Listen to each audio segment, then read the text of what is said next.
I walked into coin shop after coin shop, carrying silver worth $75 an ounce. The market was moving. The timing looked right. Everything on the surface pointed toward a clean, straightforward transaction. But what those dealers told me, nobody saw it coming. Some shops were offering prices so low that silver would have to jump all the way to $90 an ounce just for a seller to walk away at zero. And then 4 shops said something even more alarming. Something every person holding physical silver right now needs to stop and fully absorb. Because what happened that morning wasn't just one man's problem at a coin counter. It was a signal, quiet, almost invisible, the kind the market sends right before something significant shifts. And John Ag caught every word of it on tape. Welcome to JON AG Alerts, where serious money meets serious analysis. If you're new here, think of that subscribe button the same way you'd think of a good insurance policy. You don't fully appreciate it until the moment you actually need it. So go ahead and press it now. Don't wait. And while you're at it, drop a comment below and tell me where in the world you're watching from today. I read every single one. Now let's get into what those coin shops actually said, because this story starts with a number that didn't add up. It started on a regular morning in March 2026. JON AG was at his desk, running through his usual routine, checking silver premium data on a tracking platform he had personally built called Stack Heavy. The platform pulls live data every day from multiple dealers across the country. It tracks premiums on silver maples, silver eagles, silver rounds, and gold. It was built specifically to catch the kinds of patterns that most people scroll right past. And that morning, it caught one. JON AG was looking at the premium data for silver maples. For anyone who doesn't know, silver maples are sovereign government-issued coins minted in Canada. They carry a national guarantee of weight and purity. In the stacking world, sovereign coins like maples have always commanded a higher premium than generic silver rounds. That's just the way the market has always worked. But the numbers on his screen told a completely different story that morning. The average premium for silver maples across every dealer he tracked was $6.64 over spot. Then he switched to generic silver rounds, the most basic, no-name 1-ounce silver product on the market. Their average premium, $6.57 over spot, 7 cents apart, essentially the same price. JON AG leaned back and stared at the screen. This was not normal. Sovereign coins, coins backed by national governments, coins with globally recognized purity guarantees, are supposed to carry a meaningful premium over generic rounds. That gap exists for a reason. It reflects trust, it reflects liquidity, and it reflects the kind of international recognition that makes a coin easy to sell anywhere in the world. But in March 2026, that gap had almost completely vanished. He didn't just accept the data. He went in manually and cross-checked dealer after dealer himself. What he found confirmed everything the platform was showing. Several major online retailers were actually listing silver maples at prices below generic silver rounds. Not the same price, cheaper. Stick with me here, because for anyone who understands silver market structure, that is a flashing warning light. It means one of two things. Either the premiums on generic rounds had been artificially pushed up, or demand for silver maples had dropped so sharply that dealers were being forced to discount them just to move inventory. Either way, something in the silver market had quietly shifted, and most people hadn't noticed yet. He knew what the buy side looked like. He could see what dealers were charging customers to purchase silver. What he didn't know yet was the sell side. What would coin shops actually pay if someone walked in trying to offload their maples or their generic rounds? That's where things got very interesting. He picked up the phone and started calling local coin shops directly. No scripts, no games, just a clean, simple question to each of them. What are you paying today for 1-ounce silver rounds in silver maples? He called 11 shops total that morning. 8 of them gave him usable numbers. The other three said something that was arguably even more revealing, but that comes in a moment. The first shop gave him a straightforward answer. For 1 ounce silver rounds, they were offering minus $5 from spot. For silver maples, they offered minus $4. A dollar difference, clean and consistent, and honestly, one of the more reasonable spreads of the morning. If every shop on the list had looked like that, this would have been a manageable story. It didn't. Shop 2 changed the tone entirely.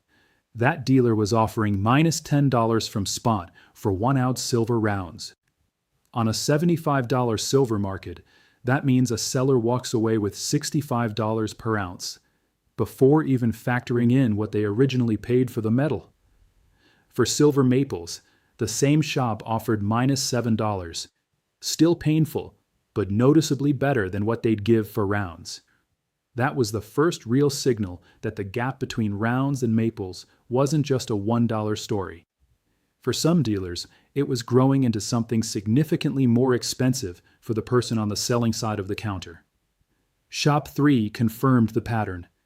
They offered minus $9 for silver rounds and minus $6 for maples, a $3 spread between two products sold at the same shop on the same morning, with silver sitting at the exact same spot price. Let that sink in for a second.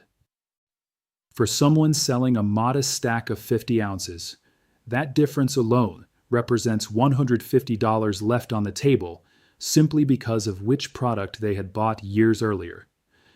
Shop 4 came in at minus $9 for rounds and minus $7 for maples.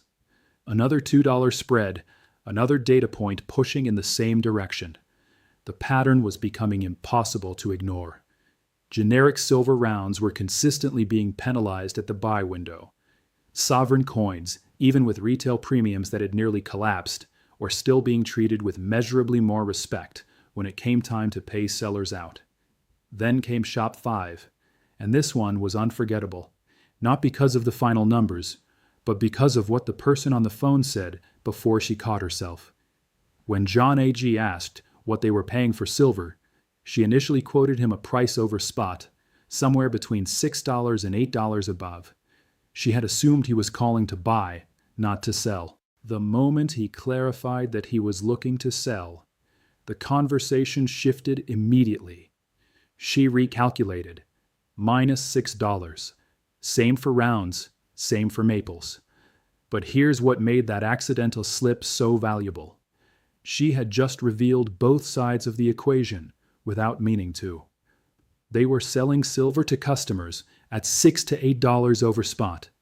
They were buying silver from sellers at $6 under spot. That is a spread of $12 to $14 per ounce. John AG did the math carefully, with silver sitting at approximately $75 an ounce. A $14 spread represents nearly 19 to 20% of the total value of the metal. Think about that for a second. It means that a silver holder who bought from that shop and then tried to sell back to that same shop would need silver to climb from 75 all the way to 90, a full 20% increase just to walk away at break even, not at a profit, not ahead, simply back to zero. Shop 6 pushed the rounds number even further.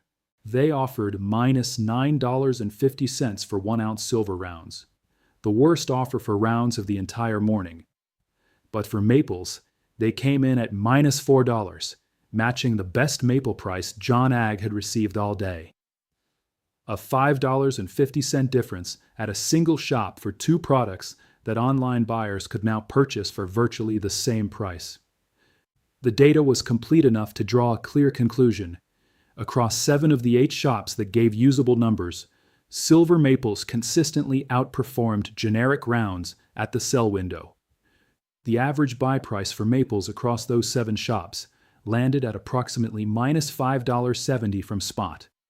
For generic rounds, the average was minus $7.90, a $2.20 difference per ounce on products that buyers could currently acquire for nearly identical prices online. Now, here's where it gets interesting. If a buyer can pick up silver maples for the same price, or in some cases less than generic rounds, and then sell those maples for $2.20 more per ounce at a coin shop, the choice between those two products is no longer a matter of personal taste. It's a matter of financial strategy. But the most alarming discovery of that morning wasn't buried inside the 8 shops that gave John Ag their numbers. It was hiding inside the 3 that didn't. In every market, there are 2 kinds of warnings.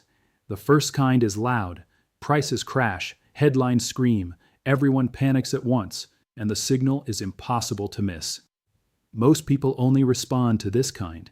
They wait for the noise before they move. The second kind is quiet. No headlines, no panic, just a slow and almost invisible withdrawal happening in the background, while everyone else is watching the spot price ticker and feeling comfortable. That second type of warning is almost always the more dangerous one. And on that March 2026 morning, John AG had just walked directly into it. He had called 11 coin shops. 8 gave him numbers, uncomfortable numbers, revealing numbers, numbers that expose the true cost of moving physical silver through traditional retail channels. But the other 3 didn't give him numbers at all. They told him they weren't buying, not call back tomorrow, not we're a little slow today. Flat, direct, final. We're not buying right now. We're good. One shop told John AG to check back in about a week. Another gave no timeline at all. And a third, the one that stayed with him longest after he hung up, had a dealer who explained the situation with a kind of blunt honesty that was almost refreshing. He said they were selling so little silver that they simply didn't know what they could afford to take in. Their customers' demand had slowed to the point where bringing in more inventory felt like a risk they weren't willing to absorb. So they had simply stopped buying. Let that settle for a moment. In a functioning silver market, even a slow one, coin shops buy. That is the core of their business model. They buy from the public, they mark up, they sell to collectors and stackers and investors. The buying never fully stops, because without buying, there is no inventory, and without inventory, there is no business. When dealers start shutting off the buy window, it doesn't mean they're being overly cautious. It means underlying demand has dried up enough to make that caution feel necessary. And this wasn't one shop making a quiet internal decision. Out of 11 shops called on a single morning, 4 had stopped buying entirely. That's more than 1 in 3. For anyone paying attention to market structure rather than just a spot price number, that ratio carries serious weight. There was also a timing element that added another layer of complexity to what John Ag was seeing. That morning, silver spot had jumped by approximately $4 to $5. On the surface, that sounds like good news for silver holders.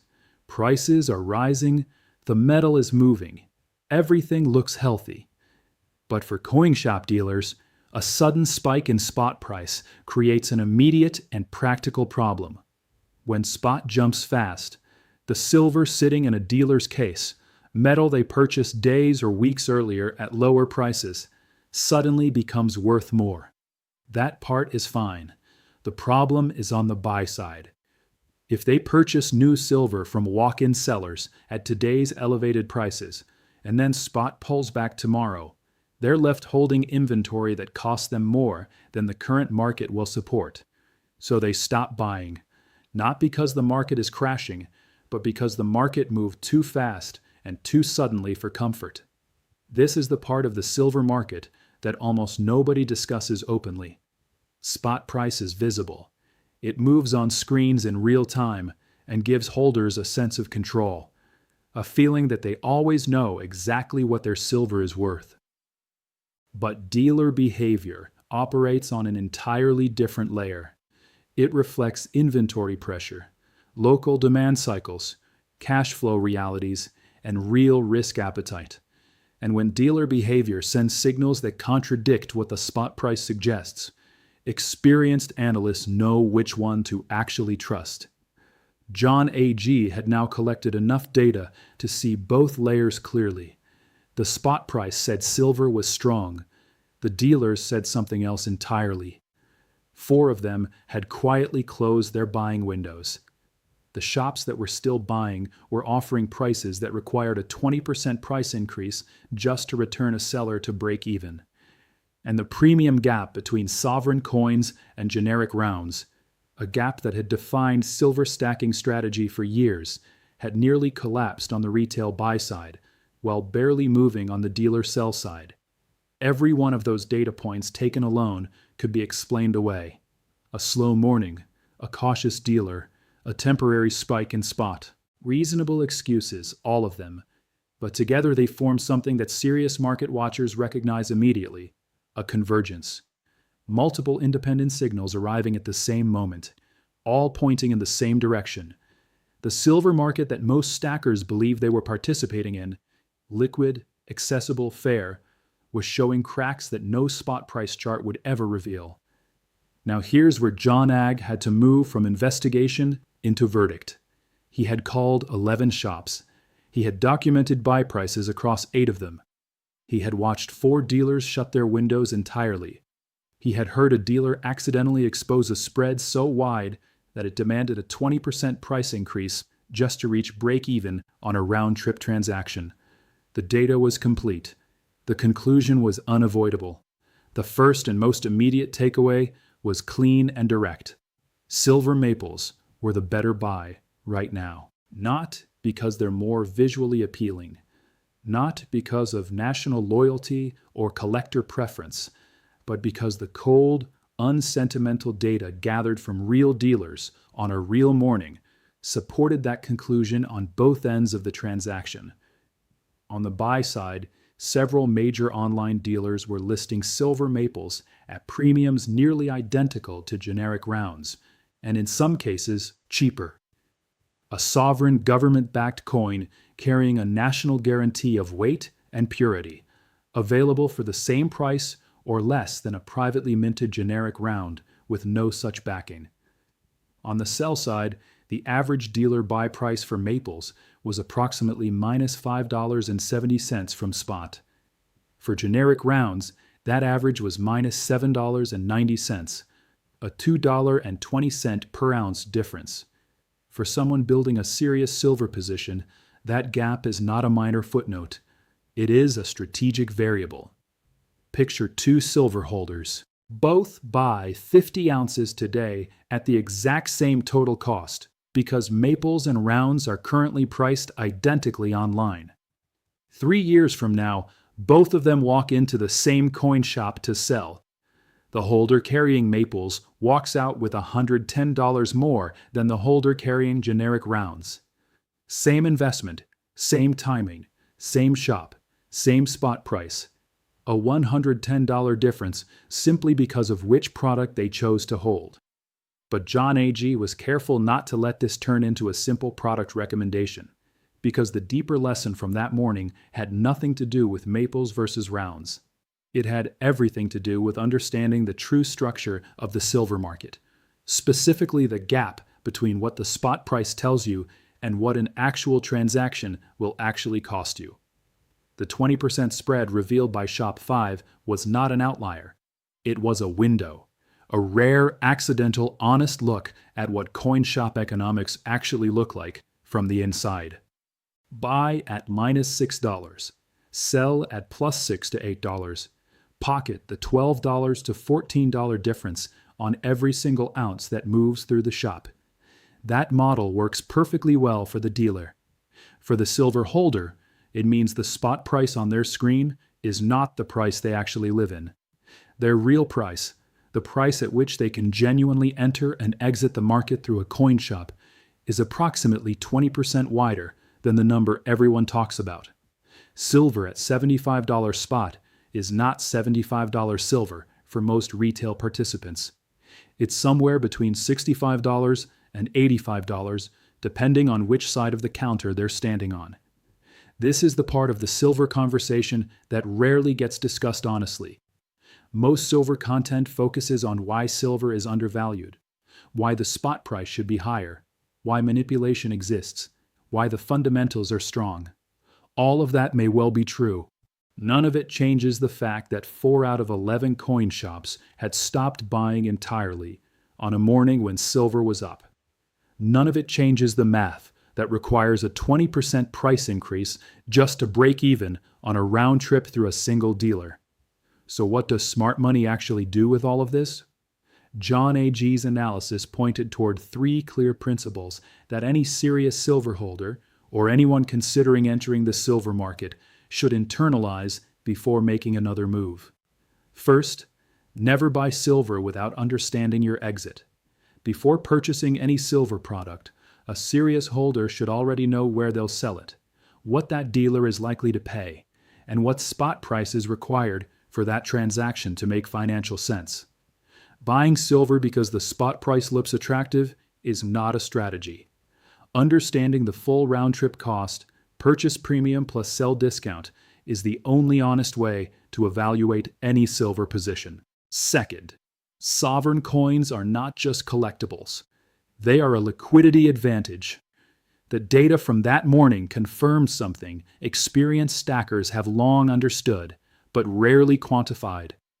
Sovereign coins like Maples consistently command better sell prices at the dealer level. When Maples are available at or below the price of generic rounds, as they were in March 2026, choosing rounds over Maples is not a neutral decision. It is leaving money on the table. Third, dealer behavior is a market signal. Treat it that way. When 4 out of 11 shops stop buying on a single morning, that is not background noise. That is the market communicating through the people who are closest to it. The dealers who see real local demand, manage real inventory, and make real cash flow decisions every single day. Spot price is a global number. Dealer behavior is local, immediate, and often far more honest about current market conditions than any chart. JON AG Alerts will keep monitoring this. The premium tracker, the dealer calls, the buy prices across rounds, Maples, Eagles, and beyond. Because the silver market does not announce its shifts loudly. It whispers them through narrowing premiums, through dealers going quiet, through spreads that widen slowly while the spot price holds steady and gives everyone a false sense of security. JON AG caught one of those whispers on a March morning in 2026. The question, as always, is whether the people who needed to hear it were paying close enough attention.